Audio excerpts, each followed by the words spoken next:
Doctor Babasaheb Ambedkar यांना मानवंदन अर्पित करतो। आजच्या आष्टी उपसा सिंचन योजनेतल्या या कामाच्या भूमिपूजन प्रसंगी मंचावर उपस्थित असलेले राज्याचे जलसंपदा मंत्री राधाकृष्ण विखे पाटीलजी, राज्याच्या पर्यावरण मंत्री पंकजाताई मुंडे आणि या कामामुळे ज्यांचा उल्लेख या तालुक्यामध्ये आधुनिक भगीरथ म्हणून होणार आहे असे आपले लोकप्रिय आमदार सुरेश अण्णा धस, खासदार बजरंग सोनवणेजी, माननीय आमदार प्रकाश अण्णा सोळंके, नमिताताई पुंडरा, संदीपजी क्षीरसागर, विजयराजे पंडित, नारायणाबा पाटील या ठिकाणी उपस्थित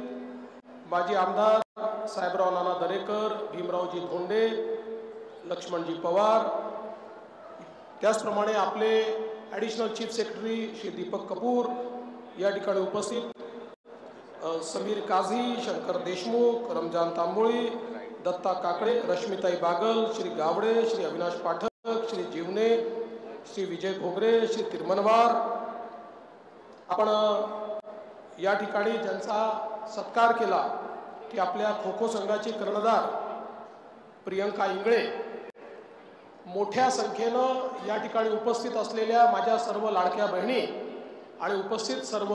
माझ्या शेतकरी बंधूंनो, आज अतिशय आनंदाची गोष्ट आहे की एका महत्त्वाच्या कामाचं भूमिपूजन करण्याकरता आम्ही या ठिकाणी आलो। आपल्यापैकी अनेकांना माहिती आहे की ज्यावेळी कृष्णा खोऱ्याचं आणि भीमा खोऱ्याचं नियोजन होत होतं त्या नियोजनाच्या वेळी भीमेच्या उपखोऱ्यामध्ये मराठवाड्याचा भाग